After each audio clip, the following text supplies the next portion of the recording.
27 February रोजी महाराष्ट्र शासनाने 36 जिल्ह्यांमध्ये एक 100 दिवसाची निवड स्पर्धा ठेवलेली होती।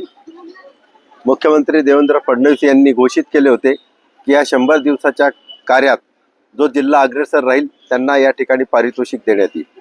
त्याप्रमाणे जळगाव जिल्ह्याला द्वितीय क्रमांकाचं पारितोषिक मिळालेलं आहे। ते पारितोषिक आहे की सरकारने जिल्हाधिकारी जळगाव यांना प्रशासन पारदर्शक, गतिमान आणि लोकाभिमुख करण्यासाठी 100 दिवसातील कार्याबद्दल हा पुरस्कार दिलेला आहे। आज आम्ही माननीय जिल्हा अधिकारी आयुष प्रसाद साहेबांची प्रत्यक्ष भेट घेतली।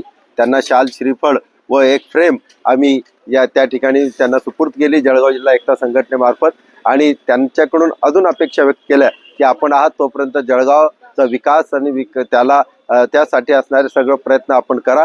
आणि त्यांनी हेच शब्द आम्हाला दिले की मी आहे तोपर्यंत आणि पुढे येणारे जिल्हाधिकारी विकासासाठी येतील। आपण विकासासाठी सामाजिक संघटनांची सुद्धा गरज असते, त्यांनी ती अपेक्षा आमच्याकडून व्यक्त केली। आम्ही त्याला होकार दिला आणि त्यांनी आमचा सत्कार स्वीकारला। त्याबद्दल आम्ही त्यांचं अभिनंदन करतो, आभार व्यक्त करतो आणि पूर्ण जळगाव जिल्हावासियांसाठी ही अभिमानाची बाब आहे। धन्यवाद। फारुख शेख, एकता संघटन समन्वयक, जळगाव। सैटरडे से शुक्रवार में देख लें, पर आप शायद